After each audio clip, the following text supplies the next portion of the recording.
होने वाला है एनाटॉमी सब्जेक्ट पे, जो कि नर्सिंग का एक बेसिक सब्जेक्ट है, जिससे कि आगे के आने वाले जितने भी सब्जेक्ट्स हैं वो हमें क्लियरली समझ आएंगे। तो उसके लिए हमें सबसे पहले जो है वो एनाटॉमी और फिजियोलॉजी को बहुत अच्छे से रीड करना पड़ेगा, बहुत अच्छे से समझना पड़ेगा हर एक चीज़ को, हर एक टर्मिनोलॉजीज़ को।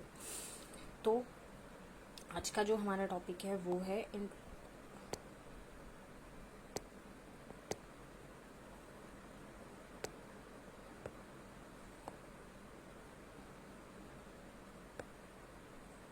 इंट्रोडक्शन टू ह्यूमन बॉडी, जिसमें हम लोग जो एनाटॉमी है उसके बारे में डिस्कस करने वाले हैं सब तरीके से।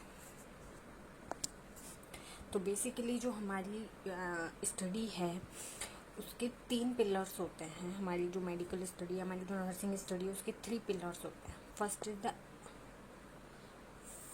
Is anatomy, second one is physiology and third one is pathology. तो अब हम समझते हैं कि टर्म का मतलब क्या है, कि हमारी ये जो टर्म है एनाटॉमी, इसका मतलब क्या है। बेसिकली इसका जो मतलब है वो ये होता है कि जो एनाटॉमी है उसका मतलब है study of the structure and physical relationship. जो फिजिकल हमारी बॉडी की जो स्ट्रक्चर है, हमारे जो भी बॉडी में जो भी ऑर्गन्स है, उन सबके जो स्ट्रक्चर है उसकी स्टडी हम लोग करते हैं, एनाटॉमी के अंदर। फिर हमारा सेकेंड सब्जेक्ट आता है जो कि है हमारा फिजियोलॉजी। इन दोनों को हम कंबाइंडली पढ़ते हैं। तो फिजियोलॉजी, जैसे ही हमने किसी बॉडी का स्ट्रक्चर पढ़ा तो हमने साथ के साथ उसका फिजियोलॉजी भी पढ़ा।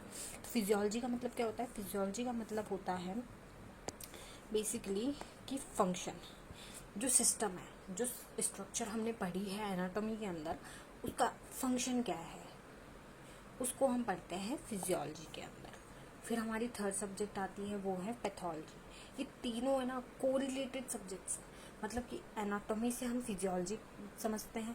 फिर जैसे ही हमने एनाटॉमी पढ़ी, एनाटॉमी इन दोनों का बेस है, एनाटॉमी पढ़ी, एनाटॉमी के बाद हम पढ़ते हैं फिजियोलॉजी। एनाटॉमी से ही हम फिजियोलॉजी समझ सकते हैं और फिजियोलॉजी और एनाटॉमी से हम पैथोलॉजी समझ सकते हैं। तो पैथोलॉजी का मतलब क्या होता है कि जो हमारी बॉडी है, जो हमारी बॉडी में सिस्टम्स है, जो हमारी बॉडी के फंक्शंस है, उसमें किसी भी तरीके की अगर एबनॉर्मलिटीज़ शो होती है तो हम उसको कंसिडर करते हैं in the pathology portion. Pathology portion में हम कवर करते हैं। ओके, दिस इज ना anatomy, physiology and pathology. Then we are moving ahead on the, अब हमारा जो सिस्टम है, अब हम समझते हैं, जब हमने ये समझ लिया कि हमें एनाटॉमी का मीन क्या है, फिजियोलॉजी का मीन क्या है, पैथोलॉजी का मीन क्या है, इन तीनों का रिलेशन क्या है, इन तीनों को पढ़ने से क्या हुआ, तो अब हम समझते हैं कि जो हमारा बॉडी है, हमारी बॉडी जिन चीज़ों से बनी हुई है उनके बारे में हम थोड़ा सा समझते हैं। फर्स्ट चीज़ जो है, हमारी बॉडी केमिकल से बनी हुई है, एटम्स से बनी हुई है, जो छोटे छोटे मॉलिक्यूल्स होते हैं उनसे बनी। तो एटम्स क्या करते हैं, एटम्स बनते, एंड एटम्स मतलब बहुत सारे एटम्स मिलकर बनाते हैं सेल। सेल बनाएंगे बहुत सारे एटम्स मिलके, सेल्यूलर पोर्शन बनाएंगे। सेल्यूलर पोर्शन जो होता है, अब ये सेल, अब ये छोटी छोटी सेल्स मिलके बनाती है टिश्यू। एटम्स, एटम्स से मिलकर बना सेल, सेल से मिलकर बना टिश्यू। देन टिश्यू से मिलकर बनता है हमारा सिस्टम, ऑर्गन। ऑर्गन जैसे कि लिवर हुआ, स्टोमक हुआ, ब्रेन हुआ, तो वो छोटे छोटे छोटे छोटे टिश्यू से मिलकर बना हुआ है। टिश्यू किससे मिलकर बना है? सेल से मिलकर। सेल किससे मिलकर बने हुआ है? एटम से मिलकर।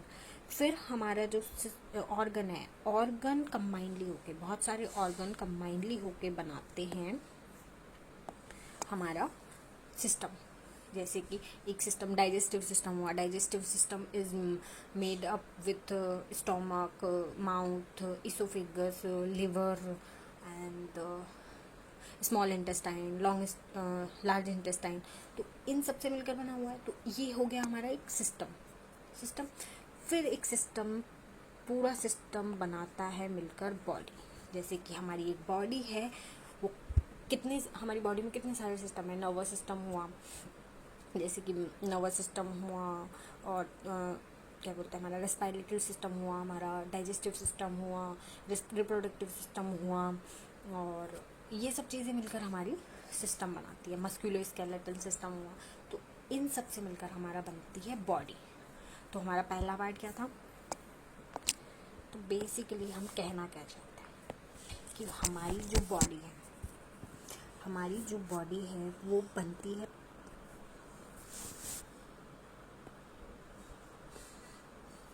उसमें पहले बनता है सेल।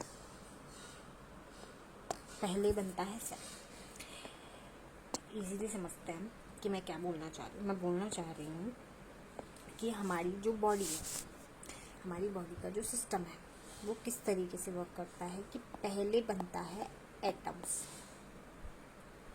है। एटम्स में बहुत सारे एटम्स बने। अब बहुत सारे स्मॉल एटम्स है, बहुत सारे स्मॉल एटम्स। इस स्मॉल एटम्स ने बनाया सेल क्या था, cell is a shortest portion. ये हुआ हमारा सेल। अब फर्दर क्या हुआ, सेल, बहुत सारे सेल्स, फिर क्या हुआ, बहुत सारे सेल्स मिल गए। अब बहुत सारे सेल्स ने मिलकर क्या बनाया, टिश्यू। बहुत सारे सेल्स ने मिलकर क्या बनाया, टिश्यू। फिर क्या हुआ, फिर हम आगे बढ़े, फिर हमने थोड़ा और पढ़ा तो हमें पता लगा कि टिश्यूज,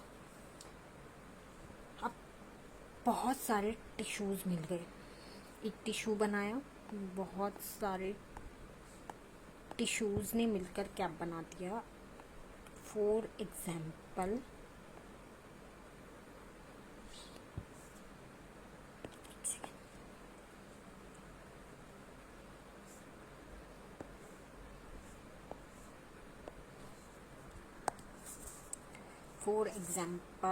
टिश्यू ने मिलकर बनाया एक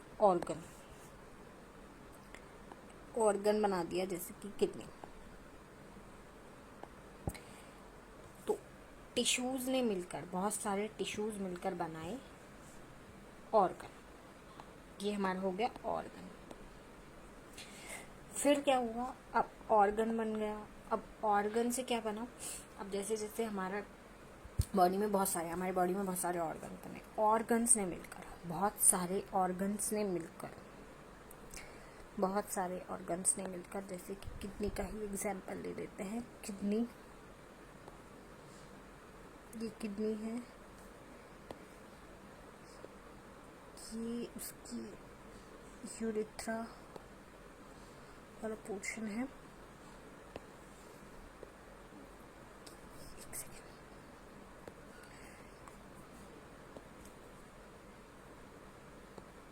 ये है किडनी,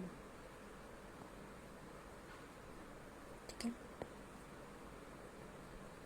ये है उसका यूरेथ्रा वाला पोर्शन, ये है उसका यूरोबैग, उसका ब्लैडर, ये है उसका ब्लैडर का। तो किडनी,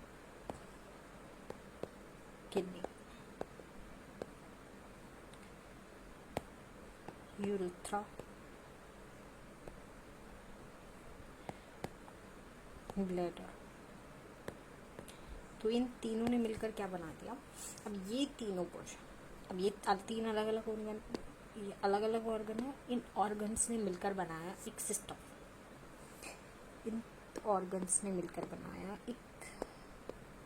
सिस्टम। सिस्टम और अब ऐसे ही बहुत सारे सिस्टम हुए। अब हमारी बॉडी में, जैसे कि हमने पढ़ा था कि किडनी बनी,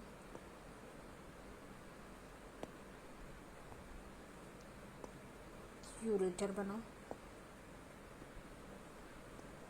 ब्लैडर बना, ठीक है। अब ये हमारा हो गया एक सिस्टम, जो कि हमारा urinary system.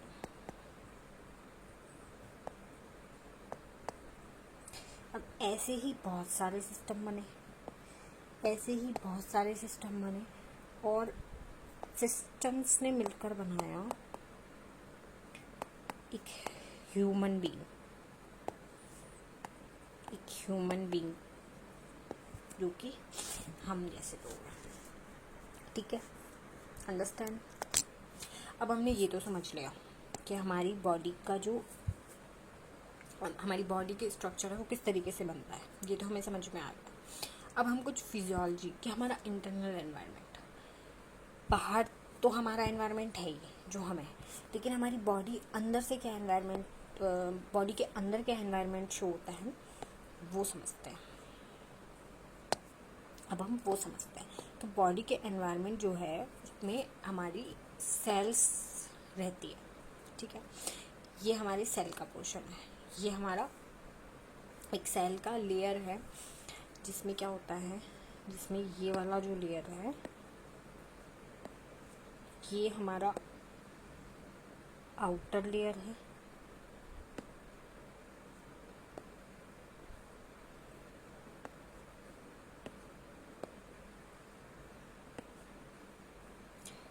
This is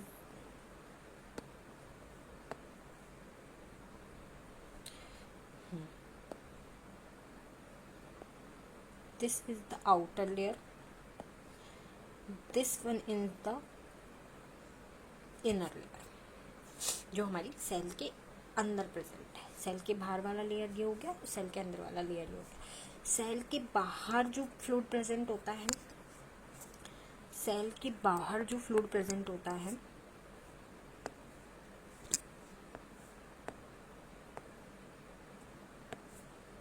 cell के बाहर जो फ्लूइड प्रेजेंट होता है उसको हम लोगों ने नाम दिया एक्स्ट्रा सेलुलर फ्लूइड, ECF। जो सेल के अंदर प्रेजेंट होता है उसको हमने नाम दिया ICF, इंट्रा सेलुलर फ्लूइड, जो फ्लूइड सेल के इनसाइड में प्रेजेंट होता है।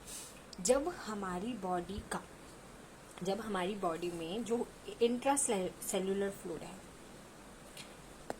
जब हमारी बॉडी में इंट्रासेल्युलर फ्लूइड और एक्स्ट्रा सेल्युलर फ्लूइड, जिसे हम इंटरस्टिशियल फ्लूइड भी बोलते हैं, जब ये दोनों फ्लूइड बैलेंस में होते हैं तब हमारी बॉडी, जो हमारा इंटरनल एनवायरनमेंट है, वो मेंटेन रहता है। ठीक है, H2O, यहाँ से वाटर हमारे सेल में प्रेजेंट होता है और वाटर ही हमारे सेल के बाहर भी होता है। तो जो वाटर सेल के बाहर होता है उसको हम एक्स्ट्रा सेल्युलर फ्लूइड कंसिडर करते हैं। जो वाटर हमारे सेल के अंदर प्रेजेंट होता है उसे हम इंट्रासेल्युलर फ्लूइड बोलते हैं। इन दोनों को, ये जो दोनों फ्लूइड है, ये दोनों अपना बैलेंस बना के रखते हैं, तभी जो हमारा इंटरनल एनवायरनमेंट है वो स्टेबल रहता है। ओके, अब हमने पढ़ा था कि सेल का एक्स्ट्रा सेल्युलर फ्लूइड और इंट्रासेल्युलर फ्लूइड दोनों बैलेंस बनाते हैं, जिससे कि हमारी बॉडी मेंटेन रहती है। अब जब हमारी बॉडी मेंटेन रहती है ना, उस टर्म को हम बोलते हैं मेनली होम्योस्टेसिस। होम्योस्टेसिस का मतलब होता है कि हमारी बॉडी का इंटरनल एनवायरनमेंट और हमारी बॉडी का एक्सटर्नल एनवायरनमेंट दोनों बैलेंस हो जाता है। अगर बॉडी के एक्सटर्नल एनवायरनमेंट पे किसी तरीके का चेंज होता है तो इंटरनल बॉडी का एनवायरनमेंट उसको करेक्ट कर देता है, जिसकी वजह से हमारी बॉडी बैलेंस बना लेती है, जिसे हम बोलते हैं होम्योस्टेसिस। इंटरनल एनवायरनमेंट और द एक्सटर्नल एनवायरनमेंट का कंट्रोल होना। अब इसमें जैसे कि कोर टेम्परेचर हुआ, हमारी बॉडी के अंदर का जो टेम्परेचर हुआ, हमारा ब्लड ग्लूकोज हुआ, हमारा ब्लड टिश्यू हुआ, हमारा ब्लड प्रेशर हुआ, वाटर इलेक्ट्रोलाइट्स हुए, pH हुआ, ये सब चीज़ें हमारी बॉडी को बैलेंस बनाती है और हमारी बॉडी ये बैलेंस खुद बनाती है by the help of homeostasis. अब हम समझते हैं एजिंग। एजिंग क्या होता है? एक ह्यूमन बॉडी हम जैसों की ह्यूमन बॉडी, एडल्ट पर्सन की ह्यूमन बॉडी होती है एक तो, और एक होती है एज्ड पर्सन की, जिसको हम एजिंग कंसिडर करते हैं, जिसको हम एजिंग कंसिडर करते हैं। एक फिजियोलॉजिकल शिफ्ट हो जाता है, मतलब एक फिजियोलॉजिकल प्रोसेस में चेंजेस आ जाते हैं जब हम एज्ड होने लग जाते हैं। ये एक नॉर्मल प्रोसेस होता है, ये एक नॉर्मल प्रोसेस होता है, ये कोई डिजीज़ नहीं होती। एज्ड होना किसी जो हमारे ओल्डर पीपल हैं उनके अंदर कुछ फिजियोलॉजिकल चेंजेस आने लग जाते हैं, जो कि एक नॉर्मल प्रोसेस के अंदर आता है। ये क्या होता है, after 30 year of age start हो जाता है, ठीक है।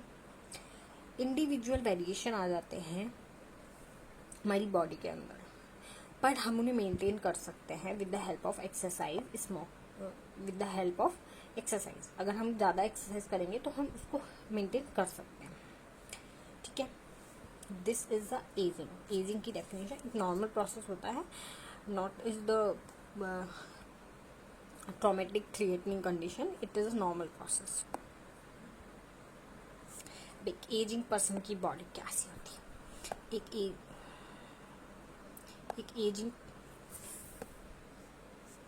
एजिंग पर्सन की बॉडी किस तरीके की होती है। तो कुछ फिजियोलॉजिकल चेंजेस आता है, जैसे आई एंड ईयर्स में हो गया, जैसे कि स्टिफिंग लेंस में हमारे कैटरेक्ट्स हो जाता है, हमारे जो लेंसेज होते हैं वो वीक होने लग जाते हैं, हमें ब्लड विजन होने लग जाता है, हमें हियरिंग इम्पेयरमेंट होने लग जाता है, हमें सुनने में कम सुनाई देने लग जाता है। रेस्पायरेटरी में क्या क्या प्रॉब्लम आती है, रेस्पायरेटरी में हमारे बेसिकली प्रॉब्लम आ जाती है, जैसे कि मान लो कि हमारे जो म्यूकस रिफ्लेक्स है, हमारी ब्रीथिंग में प्रॉब्लम आने लग जाती है, इन्फेक्शन का रिस्क बढ़ जाता है, क्योंकि हमारी जो इम्यूनिटी है, हमारा इम्यूनिटी लेवल जो है वो लो होने लग जाता है एट द एज के हिसाब से हमारी इम्यूनिटी वर्क स्लो हो जाता है। मस्कुलोस्केलेटन सिस्टम आया, मस्कुलोस्केलेटन सिस्टम में जैसे कि हमारे जो ओस्टियोपोरोसिस होने लग जाता है, हमारे जो बोन्स है वो धीरे धीरे डीजनरेट होने लग जाती है, हमारे कार्टिलेज भी डीजनरेट होने लग जाते हैं। डाइजेस्टिव सिस्टम में हमारे पेरिस्टालसिस रिड्यूस हो जाता है, जो हमारा जो फूड है वो इजीली पास थ्रू नहीं हो पाता है, हमें कॉन्स्टिपेशन हो जाता है। और क्या बोलते हैं, कार्डियोवास्कुलर सिस्टम में भी हमारी प्रॉब्लम आ जाती है कि हमारी जो ब्लड वेसल्स है वो वीक हो जाती है, इसकी वजह से हमारा जो ब्लड प्रेशर है वो इंक्रीज़ हो जाता है।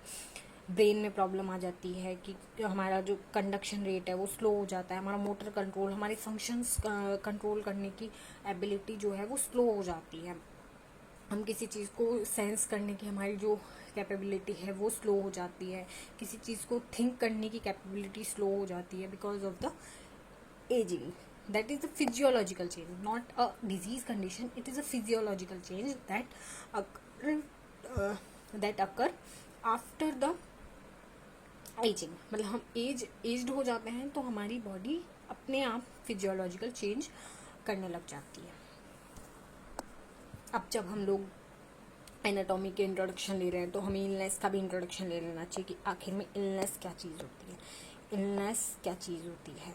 तो इटियोलॉजी पहले आप एक टर्म देखोगे कि इटियोलॉजी आपको बहुत जगह सुनाई देगा कि इटियोलॉजी वर्ड, जब आप आगे फर्दर स्टडी करोगे और सब्जेक्ट्स की डिजीज़ पोर्शन की तो आपको इटियोलॉजी वर्ड सुनाई देगा। तो इटियोलॉजी वर्ड का मीनिंग होता है बेसिकली कॉज, कि किस वजह से डिजीज़ कंडीशन हो रही है। कॉज क्या है, किस मतलब कोई पैथोजन है या फिर कोई एनवायरनमेंट है, एनवायरमेंटल स्ट्रेस है, न्यूट्रिशनल स्ट्रेस है, किस वजह से डिजीज़ कंडीशन हो रही है। जो डिजीज़ को इनिशिएट करते हैं उन्हें कोज बोलते हैं, उसका नाम है हमारे मेडिकल टर्म में एटियोलॉजी। फिर हमारी होती है पैथोजेनेसिस। कॉज क्या करते हैं, कॉज पैथोजेनेसिस क्रिएट करते हैं हमारी बॉडी में।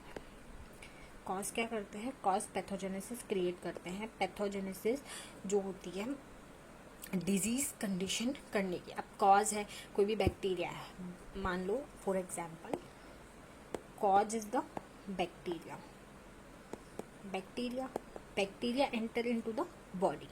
अब उसने बॉडी में एंटर किया, बॉडी में एंटर करने के बाद क्या किया उसने, पैथोजेनेसिस की, यानी कि जो अपना कॉज था, अपना बॉडी थी, मतलब अपना जो बैक्टीरिया था उसको मल्टीप्लिकेशन किया, उसकी ग्रोथ की, धीरे धीरे धीरे धीरे जो टिश्यूज़ थे उनको डिजनरेट करना स्टार्ट किया। That mechanism is the pathogenesis. इस पैथोजेनेसिस की वजह से क्या होता है, हमारी नॉर्मल बॉडी का फंक्शन जो है वो अफेक्ट होने लग जाता है, वो वीक हो जाता है। फिर जैसे जैसे पैथोजेनेसिस हुई, पैथोजेनेसिस के बाद हमारी बॉडी में कॉम्प्लिकेशन होना स्टार्ट हो गई। कॉम्प्लिकेशन हुई कि अब बैक्टीरिया आया, बैक्टीरिया ने ग्रोथ की, ग्रोथ करने के बाद टिश्यूज़ को डिजनरेट करना स्टार्ट किया। धीरे धीरे धीरे धीरे हमें निमोनिया हो गया। निमोनिया मान लो हमें रेस्पिरेशन प्रॉब्लम हो गई, हमें ब्रीथिंग डिफ़िकल्टी हो गई, हमें ब्रीथिंग डिफ़िकल्टी हो गई, हमें चेस्ट पेन होने लग गया।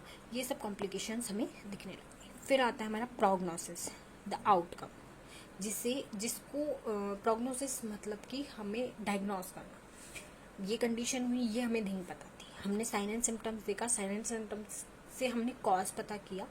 That process is called prognosis. This is the illness. Illness क्या होती है, disease condition. So this is the chapter. इस चैप्टर में मैंने आपको बताया कि एनाटॉमी क्या है, फिजियोलॉजी क्या है, पैथोलॉजी क्या है, किस तरीके से हमारी बॉडी, मतलब हमारी बॉडी किन किन चीज़ों से मिलकर बनी हुई है, हमारी बॉडी में क्या क्या इंटरनली इंटरनल एनवायरनमेंट में क्या क्या चेंजेस आते हैं, और हमारी बॉडी इंटरनल एनवायरनमेंट से एक्सटर्नल एनवायरनमेंट को कैसे बैलेंस कर पाती है। इन सब चीज़ों के बारे में हमने इस चैप्टर में समझा। आई विश आप लोगों को ये समझ में आया होगा। अगर आप लोगों को ये समझ में आया तो आप मुझे कमेंट बॉक्स में थम्स अप करिए और आप मुझे बताइए कि अगला चैप्टर आप क्या पढ़ना चाहेंगे। Thank you so much.